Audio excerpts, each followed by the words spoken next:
Olá, está começando mais um programa Agenda Cultural, edição de sábado. Para saber como é o dia a dia de um motorista de aplicativo, um procurador do Ministério Público do Trabalho da Bahia decidiu atuar durante 4 meses como motorista. Sentiu na pele quais são os problemas e quais deveriam ser os direitos garantidos em lei para estas pessoas. O procurador do Ministério Público, Ilan Fonseca, decidiu viver na pele o dia a dia de um motorista de aplicativo. Ele tirou licença de 4 meses para entender como é a rotina desses profissionais. Ele encerrou o período com 350 corridas e uma boa avaliação de 4,98 estrelas no aplicativo. Ilan pôde vivenciar como é a comunicação das plataformas com os motoristas. Durante esses 4 meses, ele percebeu as principais dificuldades que os profissionais enfrentam todos os dias e concluiu que a maioria das pessoas que se vinculam às plataformas são funcionários que perderam o seu trabalho fixo e, sem conseguir um novo emprego, decidiram trabalhar para os aplicativos. A Agência Nacional de Telecomunicações publicou um conjunto de regras severas para penalizar empresas que realizam ligações em excesso e causam transtorno aos usuários. A nova norma vai entrar em vigor no dia 1º de junho. Aquelas ligações indesejadas que atormentam praticamente todos os brasileiros diariamente estão com os dias contados, ou pelo menos parecem estar, já que agora a Anatel vai penalizar com bloqueio as empresas que não cumprirem as regras estabelecidas. Portanto, sofrerão bloqueio de 15 dias as empresas que realizarem mais de 100 mil chamadas de até 6 segundos por dia e tenham mais de 85% das ligações realizadas enquadradas nesse perfil. A nova norma também aumenta o sistema de monitoramento da Anatel, que a partir de agora bloqueará qualquer empresa que agir fora dos regimentos. Também se enquadram nesse perfil de ligação as chamadas não completadas destinadas à caixa postal ou desligadas em até 6 segundos, seja por quem fez a ligação ou por quem a recebeu. Um sistema que permite a validação dos números de telefone por CPF também será desenvolvido pela empresa para aprimorar as bases de dados disponíveis às empresas de telemarketing e telecobrança, evitando ligações para números que não sejam mais os mesmos das bases de dados. De acordo com os representantes da empresa, esse sistema vai permitir que as empresas de cobrança façam uma consulta à base das operadoras para verificar se o número que pretendem ligar é do CPF devedor. Dessa forma, a Anatel espera que o recurso reduza as chamadas de cobrança de 43 ligações para 7 ou 8. Além disso, também foi aprovada uma proposta para ampliação do prefixo 0303 nas chamadas telefônicas. Até esse momento, somente ligações para oferta de produtos e serviços devem usar o prefixo, mas a Anatel pretende ampliar a obrigação para chamadas de doações, cobranças e outras atividades. O problema da falta de água potável atinge milhões de pessoas em todo o mundo. Agora imaginem um lugar desértico. Pois é, mas no Marrocos a situação é um pouco diferente. Já notou aquelas gotas de água em uma bebida gelada? Com esse mesmo fenômeno pode-se obter água potável a partir do ar, em grande escala. No Marrocos, estruturas semelhantes a teias de aranha fazem exatamente isso. Na região montanhosa de Ait Ben Hané, há pouca chuva, mas muita neblina, que é basicamente ar com minúsculas gotículas de água. Quando a neblina atinge as teias, gotas maiores se formam e escorrem para grandes depósitos subterrâneos. É a magia da condensação. A umidade no ar vira líquido ao resfriar, assim como o ar em volta daquela bebida gelada. Tais coletores de neblina conseguem obter até 35 mil litros de água por dia, ou seja, o suficiente para uma aldeia inteira. E a captação parece até simples quando visto em funcionamento. A captação das nuvens e do nevoeiro se tornou uma tecnologia cada vez mais importante na procura mundial de novas fontes de água potável. Há mais de 10 anos que a Water Foundation tem explorado a utilização de coletores de nevoeiro. A Claude Fischer é a primeira rede de neblina de produção capaz de suportar velocidades de vento. E realmente é necessário, já que essa região desértica do Marrocos tem uma incidência forte de ventos que podem chegar a até 120 km por hora. A estrutura é de montagem rápida e fácil, não consome energia e requer muita pouca manutenção. Todos os materiais utilizados são seguros para alimentos. O sistema Claude Fischer é altamente eficiente, pode fornecer água potável barata e limpa às pessoas em muitos países. A água assim obtida também pode ser utilizada na agricultura e pecuária, em projetos de reflorestamento ou até mesmo na indústria. O aquecimento global, que aumenta a temperatura da Terra ano após ano, é uma ameaça para toda a humanidade. Mas do ano passado para cá, os pinguins, em específico, estão sofrendo cada vez mais as consequências desse fenômeno. Já foi o tempo que os pinguins representavam o frio. Hoje em dia eles representam um símbolo da natureza cada vez mais ameaçada. Isso porque os pinguins são considerados os sentinelas do Atlântico Sul e sentem, primeiro que os seres humanos, o impacto das mudanças que atingem todos nós. Muitos pinguins ficam até mesmo sem ter alimento, pois o crio, crustáceo que está na base da pirâmide alimentar dos mares antárticos e subantárticos e prato favorito de muitas espécies de pinguins, não se reproduz se a temperatura da água estiver aquecida. Já peixes, lulas e outras criaturas marinhas que os pinguins se alimentam, por sua vez, migram para outras águas. O pinguim-rei, em específico, corre cada vez mais o risco de deixar de existir, após sua espécie ser massacrada por caçadores de focas. Esses caçadores usavam os pinguins como combustível. Eles o matavam e o jogavam no fogo para retirar o óleo. Com o banimento da caça, as aves começaram a se recuperar, até que outra ameaça produzida pelo ser humano, desta vez a mudança do clima, pôs de novo sua sobrevivência em risco. De acordo com pesquisadores, 70% da população de pinguins-reis será extinta nas próximas décadas, muito em razão de dependerem do gelo marinho e das baixas temperaturas para sua sobrevivência. E as mudanças climáticas fazem os trópicos avançarem sob as zonas mais frias, mudam os ventos e as correntes marinhas. E ainda falando de mudança climática, as que aconteceram ao longo dos últimos 400 anos foram responsáveis por reduzir drasticamente a diversidade genética de pássaros na Amazônia. Os dados foram obtidos através de universidades brasileiras e internacionais. O pássaro Willisonnis, popularmente conhecido como rendadinho, residentes no sul, sudeste e leste da Amazônia, tem menor diversidade genética e padrões de flutuação populacional mais variados em relação a outros grupos de distintas regiões do bioma. Esse resultado mostra uma enorme redução no tamanho da população do animal e fortes eventos de migrações nos últimos milênios. Para chegar até essa conclusão, os cientistas sequenciaram o genoma de 9 indivíduos pertencentes a diferentes grupos, encontrados na região amazônica, um processo que envolveu a extração e análise de todas as informações contidas no DNA das aves. A partir desses dados, os estudiosos puderam medir o impacto de mudanças ambientais ao longo do tempo, no tamanho das populações, relações de parentesco entre os indivíduos e diversidade genética. Eventos de migração ou redução populacional derivados do mecanismo natural de contração e expansão da cobertura vegetal da floresta amazônica deixam marcas no material genético das linhagens.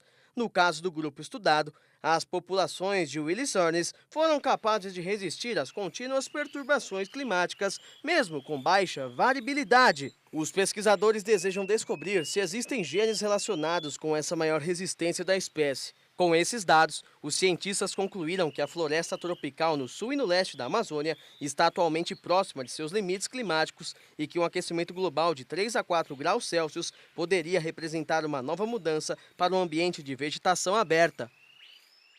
A água de coco é um produto que aqui no Brasil é muito consumida, principalmente nas praias. De acordo com especialistas da área de saúde, a água de coco tem uma série de nutrientes que previne doenças, além de ser um ótimo hidratante. Vai uma aguinha de coco aí para hidratar? Faça sol ou chuva, e seja quente ou frio, o teixeirense não dispensa a sua boa dose diária. A grande maioria buscando a hidratação. Sim, com certeza, ter aquela reidratação e também por causa do calor também, né?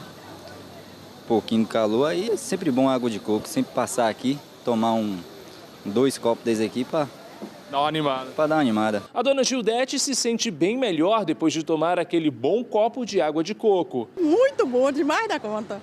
Aguinha para poder hidratar. É, desidratar, sair mais feliz, sair mais tranquilo.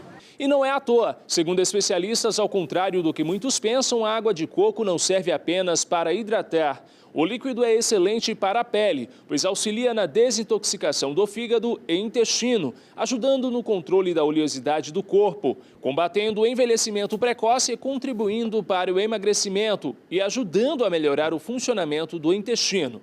Além disso, auxilia no sistema imunológico e melhora as funções cerebrais. Não é à toa que as vendas na barraca do Manuel estão a todo vapor. A procura é muito grande aqui na rotatória Melancia, com esse sol que está aí, né, quente pra caramba hoje. Não só hoje, mas todos os dias da semana, né? E a procura está bastante grande, com esse surto de dengue na nossa cidade aí também. Aumentou bastante aí o consumo de água. A bebida ainda é fiel companheira dos esportistas, por ser uma bebida rica em vitaminas como sais minerais, aminoácidos, carboidratos, antioxidantes, enzimas e uma quantidade impressionante de eletrólitos, ajudando na reposição dos sais minerais que o corpo perde durante o dia. O Otton que o diga, o consumo de água de coco é diário na vida do atleta. É antes, durante e depois, depende. Aí antes para poder dar aquela acordada ou depois para poder estar repondo depois da atividade física. E depois do intervalo eu vou te mostrar uma luva capaz de tocar piano e realizar procedimentos cirúrgicos. É rapidinho, não sai daí.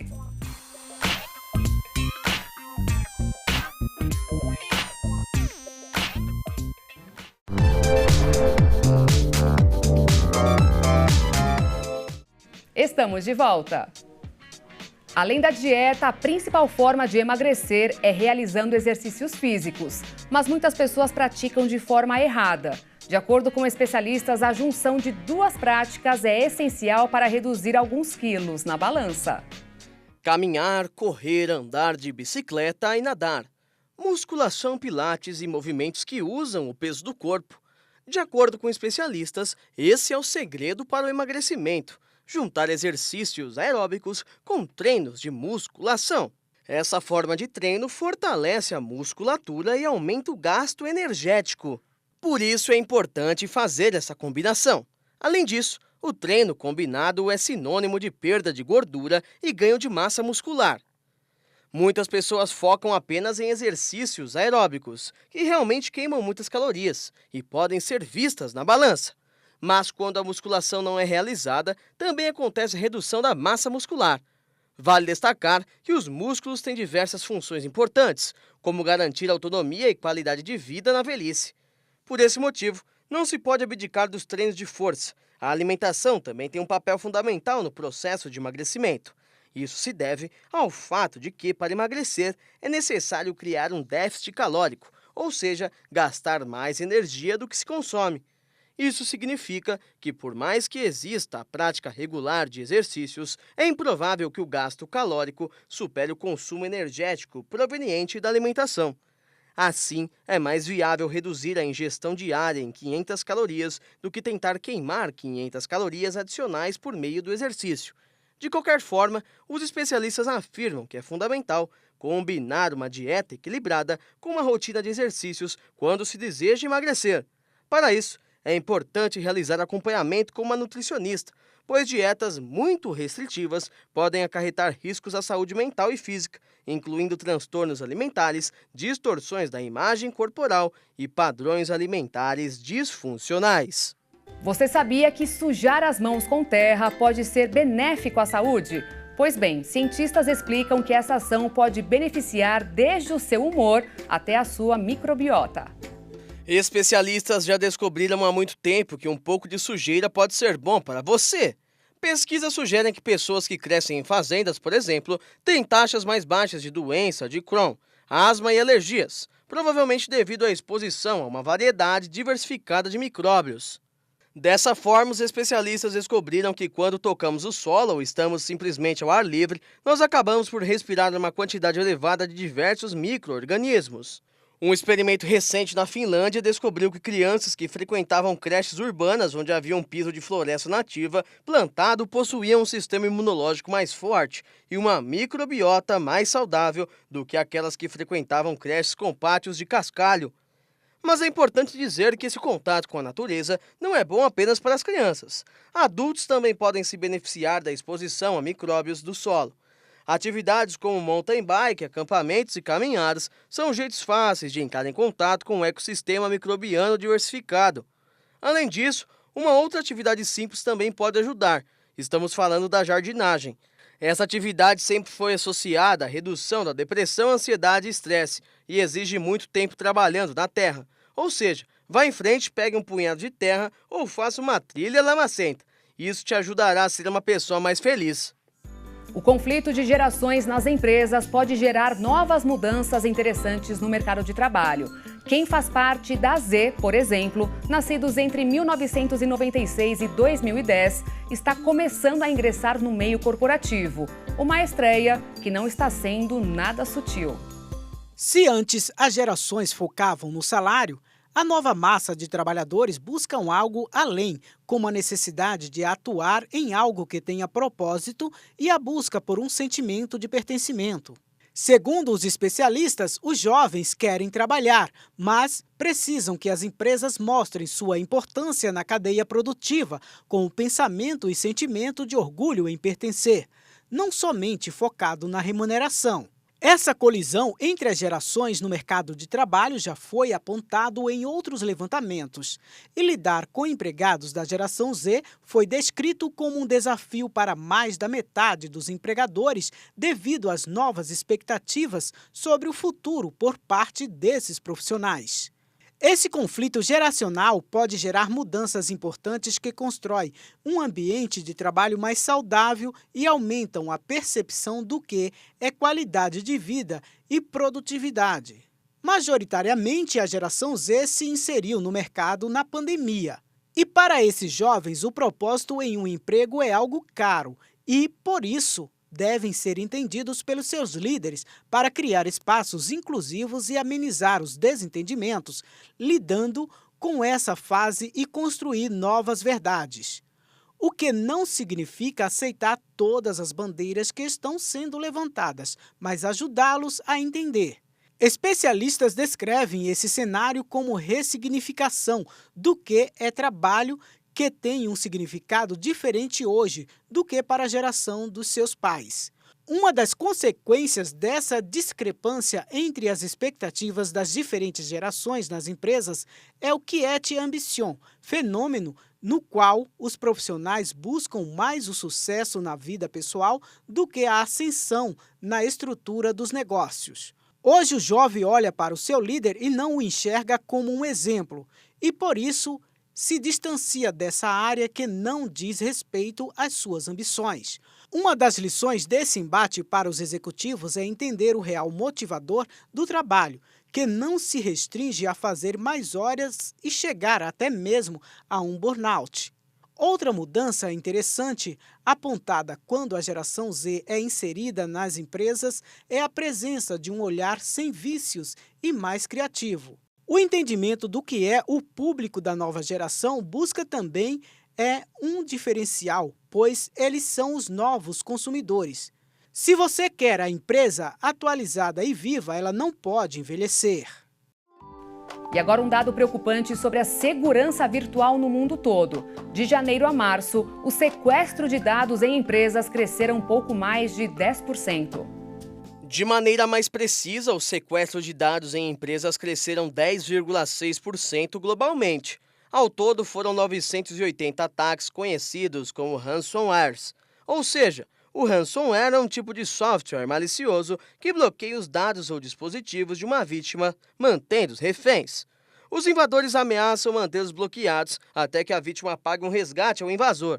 De acordo com o levantamento da ISH Tecnologia, empresa brasileira de cibersegurança, o setor industrial foi o mais atingido no mundo nos 3 primeiros meses do ano, respondendo por 18% dos ataques. O percentual é mais do que o dobro dos sequestros que atingiram, por exemplo, empresas do setor de saúde, que somou 8,6%. Além do motivo mais óbvio, que é a alta quantia de dinheiro circulando na indústria, a adoção de novas tecnologias para aumentar a produtividade gera novos vetores de ataques. Essa facilidade no ataque se dá basicamente por conta dos executivos, que ainda cometem erros básicos em segurança, que levam ao agravamento das vulnerabilidades cibernéticas e à dificuldade em prevenir e responder às ameaças. Com o aumento de cyberataques, a prevenção deve ser trabalhada para minimizar as vulnerabilidades, mas também considerar um plano de resposta a incidentes de segurança cibernética, em caso de concretização de um ataque.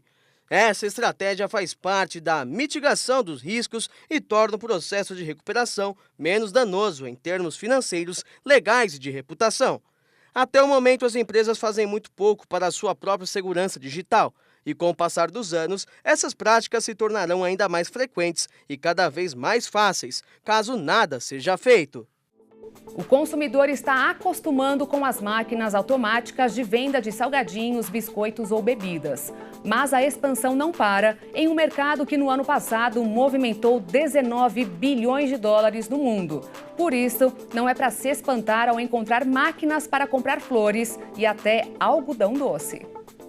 Além dos hospitais e estações de trem e metrô, onde o brasileiro está mais acostumado a ver esses tipos de máquinas, agora elas estão muito presentes também em shoppings, prédios comerciais, condomínios residenciais e até em aeroportos.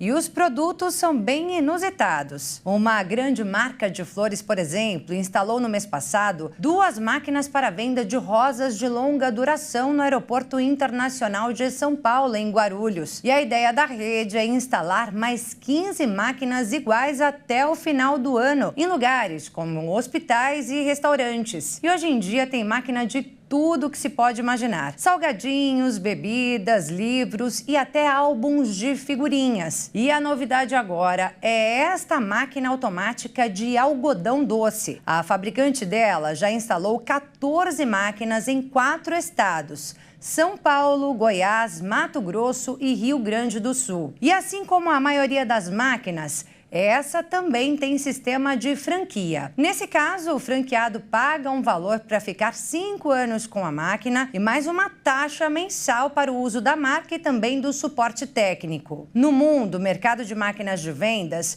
movimentou 19 bilhões de dólares em 2023, segundo a consultoria americana Market Research Future. No Brasil, esse é um mercado ainda pouco explorado, mas em crescimento. Segundo a Associação Brasileira de Franchising, por enquanto, seus franqueados somam um pouco mais de 100 máquinas instaladas, principalmente de bebidas, salgadinhos, doces e bichos de pelúcia. Uma luva capaz de tocar piano e realizar procedimentos cirúrgicos foi desenvolvida por cientistas do Instituto de Tecnologia de Massachusetts, nos Estados Unidos.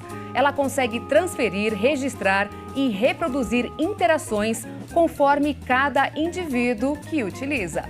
As luvas inteligentes possuem semelhanças com qualquer que sejam as luvas comuns, em termos de peso, tamanho e flexibilidade. Além do mais, a peça conta com estruturas de sensores táteis e unidades que vibram. Para saber a verdadeira eficiência da luva, os pesquisadores fizeram testes com uma pessoa com mais de 10 anos de experiência no piano e outra ainda iniciante. Primeiro, eles pediram para o mais experiente tocar uma música e registraram os dados dos movimentos dos seus dedos. Esses sinais foram então convertidos em feedback. Em seguida, foi a vez do estudante tocar vestindo a luva. Porém, existe um desafio na hora de desenvolver um objeto que transfira informações por sensações táteis, já que cada pessoa responde de forma diferente aos mesmos estímulos. Uma mesma pessoa pode também reagir de forma diferente a depender da sua localização e momento da vibração. A solução encontrada para esse problema foi inserir na luva o que os cientistas chamam de módulo adaptivo. Esse mecanismo reúne os dados das respostas das pessoas, como o tempo de reação e movimento dos dedos. Com o módulo, as atividades mais difíceis puderam ser executadas de maneira semelhante aos estímulos da luva, mas sem essa ferramenta, os usuários falhavam mesmo em tarefas simples. De acordo com o estudo, outros usos potenciais para a luva são os treinamentos para cirurgiões, pilotos e engenheiros. A peça também pode ser empregada para aumentar a imersão em realidade virtual ou aumentada.